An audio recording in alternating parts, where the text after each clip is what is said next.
of the programme. And Vanessa, you've got an update for us on what's been going on in Greece.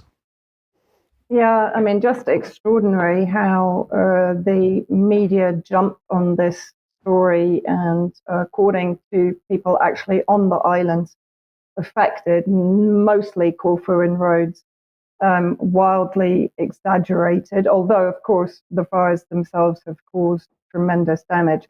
So first of all, let's look at Corfu. There are claims by officials that it was started by arsonists. Also in Rhodes, the next slide, there's actually a video which is allegedly of somebody starting the fire in Rhodes, and firefighters have said there are indications of arson.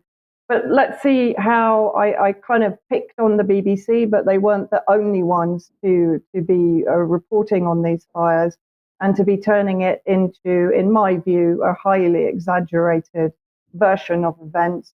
So first of all, 2 die in Greece plane crash. It's one of the planes actually being used to extinguish the fires, crashed, killing, I think, 2 on board.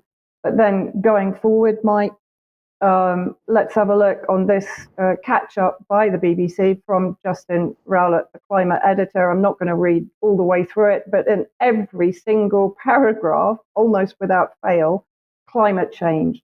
They found the southern European heat wave would have been virtually impossible without climate change. Well, I'm also being told that the temperatures currently in Greece and in Italy are pretty seasonal norm. But as you see, he goes on for climate change. It's impossible in pre-industrial times. Now will become effectively fairly normal weather. Frightening indication of how the global climate is changing. Total scaremongering by the BBC, and it continues on their front page of their website. They mentioned that Corfu is the latest Greek island to evacuate over wildfires. Moving on, let's see what the Rhodes report says. Thousands forced to flee disaster film wildfires. Moving on, again with the BBC, of course, they front page platform the UN live global boiling. Here it says UN chief as July set to be the warmest ever. We were just talking before I came on about 1976 and the scorching temperatures back then. And this was actually, I picked up this because I follow a number of Greek activists on Facebook and various social media sites, but this was from the Corfu Tourist page. Note to the BBC News, BBC World Service, Corfu is not being evacuated as per your newsfeed in the UK. The areas affected were evacuated last night for the safety of the tourists. And as a lot of older people live in small villages and hamlets, there was a concern for the safety and respiratory issues due to the smoke. The fire has now been under control since around 8 a.m. this morning, as the first helicopters started dropping water just after 6:30 a.m., as can be seen in the video, which is on their Facebook page. Maybe someone from the newsroom should contact us, as we tagged many news stations into our video from last night. So I wonder if Mariana is keeping an eye on the Corfu Tourist page. And then this was sent to me by one of the Greek activists that I mentioned. His website, IMF Occupation Greece, gives a pretty good idea of what he's writing about. But many of the Greek academics were talking about the fact that these islands have been firebombed in order to make room for the establishment of wind farms that have been planned for some time. And this is from the blog article. In a recent speech in Parliament, PM Mitsotakis stated that we have 3,000 wind farms set up and we need to double it to 7,000.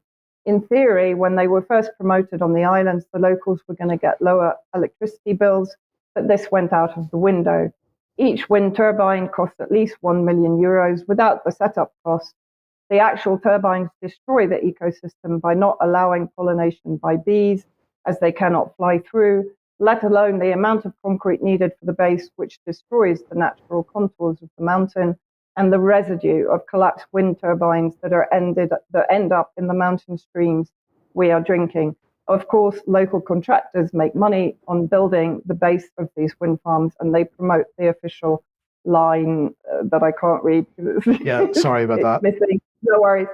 And obviously there are other environmental issues with the wind farms that are being talked about.